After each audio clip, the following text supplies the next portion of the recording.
If you've ever sat back and realized that the world is in fact on fire right now, and tomorrow the brightest among us, the professors, the scientists, the world scholars are going to go to all of our major cities and try to burn them down in mostly peaceful protest, then go ahead and hit that like and subscribe button, guys. Welcome back to the Trench Grenade channel. I am your host, the average without rule of law 2025 edition brief that your mom says that we have at home. Thanks for watching. Guys, the purpose of today's video is I'm going to be giving you your last minute preparation guide and some tactical advice from ATP 3-21.8 for preparing for a defense, withdrawal under pressure, methods of disengagement, selecting an engagement area, and how to identify a kill box for an enemy during a defensive situation. So, if you're along for the ride, let me know down in the comments below with a fire emoji, a city emoji, and of course a combat llama, and let me know how you think tomorrow is going to go.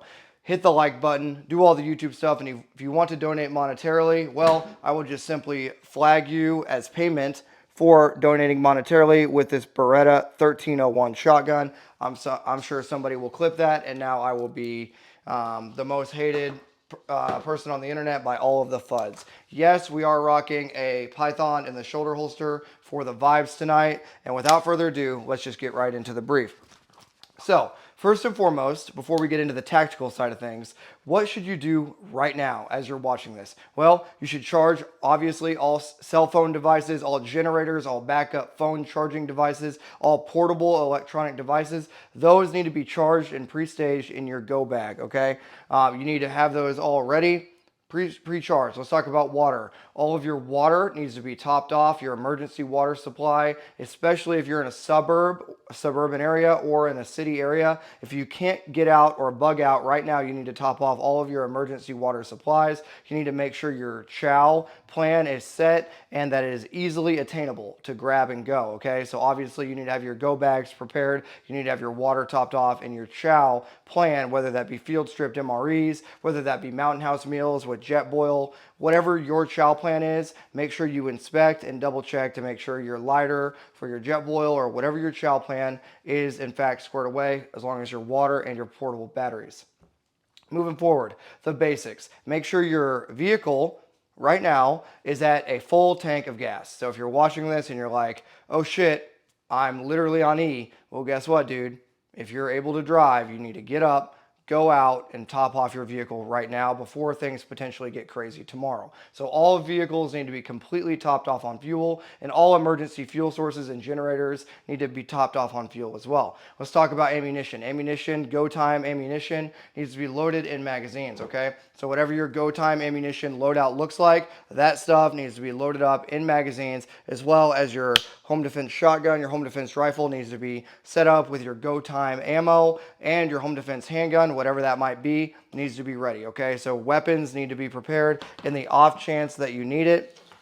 Okay, obviously we're not advocating for you going out and hurting anybody, but in the chance that you need to defend yourself and your family, you do in fact need to have your affairs in order in that case. Okay, Beretta 1301 makes a mysterious appearance. So, weapons lubricated. Batteries changed out, and all the lights and lasers on your weapon. Okay, obviously if you're rocking a meme Python for the vibes, don't got much to worry about there. But if you have your optic and you need to switch out the batteries, if you have your lights, lasers on your weapon system or your night vision, you need to switch out those batteries tonight to make sure all of that is squared away prior to anything potentially kicking off tomorrow. Okay. Family stuff, obviously you make sure your families, all the things I just labeled, are in fact squared away as well. And last but not least, you need to send a message to all of your Minuteman crew and your family, letting them know if things get bad, I'm going to come to you, you're going to come to me, or a rendezvous point. So that is the last thing you need to establish right now while there is still cell service available. Get your phone out, make that group chat, that thing you've been holding off on doing, make that group chat. Hey, if things get bad for this riot, we're going to rendezvous at X person's house. I'm going to drive to you. Whatever the plan is, establish that right now. Same with your community. Make sure your community of Minutemen, whatever that looks like to you, even if you're in a rural area and the closest person to you is 5 miles away, maybe touch base with them right now prior to things kicking off tomorrow. Okay, lastly, before we get into the tactical side of things, hit the like button. Before we get into the tactical side of things, guys, you need to not go into the cities. Okay, there's over 100 major protests established for tomorrow. You need to avoid city centers and city areas and highway junctures that could lead to you being trapped on an interstate or on a highway. Tomorrow would be a very good day for you to stay in with family, do yard work if you're, whatever you got going on. And if you're in a city, you need to get out. Okay, so don't go to the riots, don't go to the protests, whatever you want to call them, and make sure you avoid that area and stay home. Tomorrow would be a good day to, do some sort of cardio or do some sort of body weight exercise at home if you don't have a gym, and maybe just keep it tight for the weekend. Okay.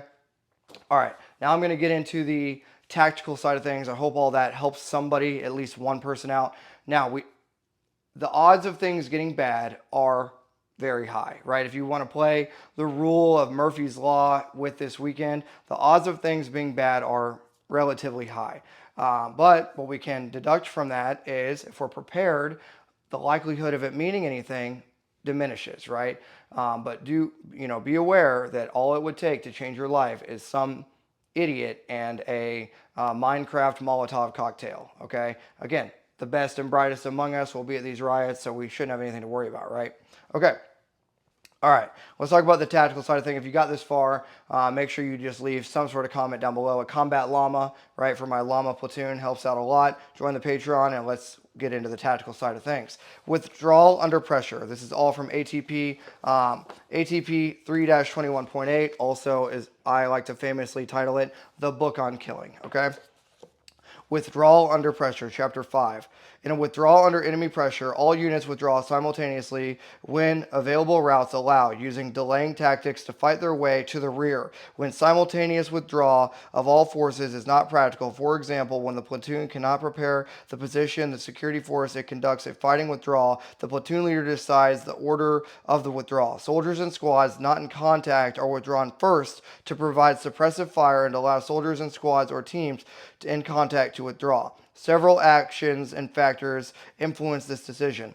Okay, so when available, all units will withdraw if we're not in direct fire contact. But if we are, the platoon commander or the platoon leader makes the decision who will withdraw and in what order, and who will provide suppressive fire with the Beretta 1301s. Okay, loaded with double-aught buckshot, of course. Okay.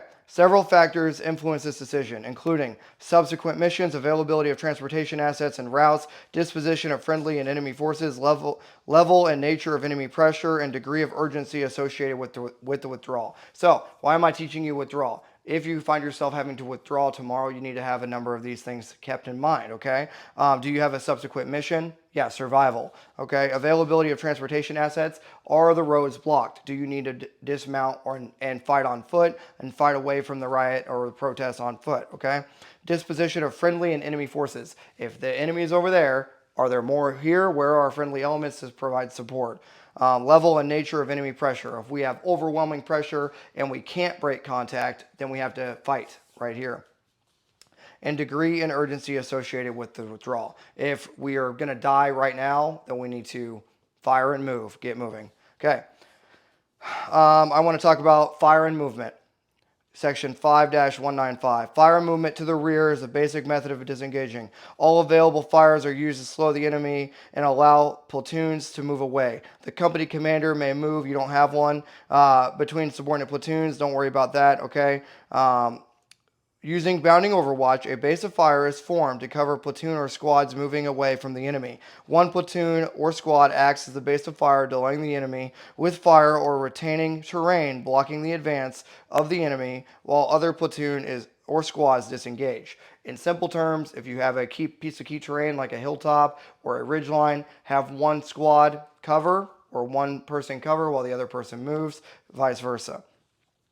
Moving platoons or squads get to their next position and provide a base of fire to cover the rearward movement of forward platoons or squads. Fire and movement is repeated until contact with the enemy is broken. The platoons pass through different base of fire force, or the platoons are in position to resume their defense. All that means is you're going to bound back okay, using alternating or successive mounting until you get behind another piece of key terrain or another Minuteman squad or platoon starts covering you. If you're not in that scenario, then until you get away to 300 meters or another key piece of terrain. Okay. All right. Let's talk about plan for the disengagement. Tactics used by a platoon to and this, when I say platoon, it could be a battle buddy team. You just have to figure out whatever situation you're in, right? Tactics used by the platoon to disengage from enemy rifle fire differ according to the company commander's plan for disengagement, how the platoon is deployed, and other factors. The following actions apply in all cases. Maximum use, pay attention to this part. Maximum use is made of the terrain to cover rearward movement. Squads back out of position and move, attempting to keep the terrain feature between them and the enemy. Okay, so keep a terrain feature between you and the enemy, back out and try to keep cover and concealment. Rapid movement and effective base of fire enhance mobility and are key to successful disengagement. Plan for disengagement may be a part of your defensive plan. When squads are separated, there are 3 ways they can disengage: by squads and fire teams, by thinning the lines, when they must cover their own movement, or simultaneously when they are covered by another force. Okay, next thing, the last thing I want to cover right here is going to be engagement area development. All that means for you in layman's terms is this is how we're going to determine where we're going to kill the enemy if we have to defend ourselves, where we can most accurately and effectively get interlocking sectors of fire to make sure that we make the most with our weapon systems, even if we're using Colt Pythons. Well, guess what? If that's all we got to make sure we interlock our 3-inch barrels, because 3 inches is actually a lot. Okay. All right, let's talk about engagement area development, as I just obligatorily flag you and show you all of the things with the Python. Engagement area development, 5-209, okay? Engagement area development is a complex function demanding parallel planning and preparation if the infantry platoon and squad are to accomplish the task for which they are responsible. Despite this complexity, engagement area development resembles a drill, and the platoon leader and subordinate leaders use an orderly standard set of procedures. These steps of engagement area development are not a rigid sequential process. Some steps may occur simultaneously to ensure the synergy of combined arms. The platoon leader integrates these steps within troop leading procedures, blah, blah, blah. Okay, these are the steps. So if you want to identify and make sure an area in your area of operation is set up for a proper engagement area, that way you have a proper kill box. These are the things you need to consider. Identify likely enemy avenues of approach. Okay? Identify enemy likely avenues of approach. What does that mean? Where is the enemy going to come from? So make a pre-planned area. Are they going to come down this street? Are they going to come through the woods? Wherever they're going to come from, okay? Determine the most likely enemy course of action. Determine where to kill the enemy. Position subordinate forces and weapon systems. So if you have a battle buddy that lives next door, hey, if we start getting contact from this way from bad guys, then we're going to position here. I need you to cover from here. This is going to be our kill box. Plans and integrate obstacles. So if you can integrate your vehicles or other obstacles, fences, cameras, whatever you got to actually physically stop them, that would be preferred. Plans to integrate fires, and rehearse and execution of operations in the engagement area. That means for you, right, for this particular scenario, you need to determine if things get bad and we have to defend our lives, our livelihood and our lives, right, in a civilian scenario, in a civilian context, if someone means to do you harm to the point of killing you and your family, where is the kill box going to be? What is the point legally that you can defend yourself based on your state and local laws, where you literally have to establish a self-defense kill box, okay? Emphasis on self-defense, emphasis on following your state and local laws, emphasis that we are not here to hurt anybody. We're only here to defend our family, life, and liberty, okay? All right, that's a lot of, I want to leave you guys with one more thing, okay? One more thing and you're out of here. Determine where to kill the enemy. Generally, leaders at the platoon level decide where to kill the enemy within an engagement area assigned by a higher headquarters. However, leaders at the platoon level must assess the best place to kill the enemy within the engagement area and assign the area of operations by understanding the terrain, how the terrain affects the enemy they will face.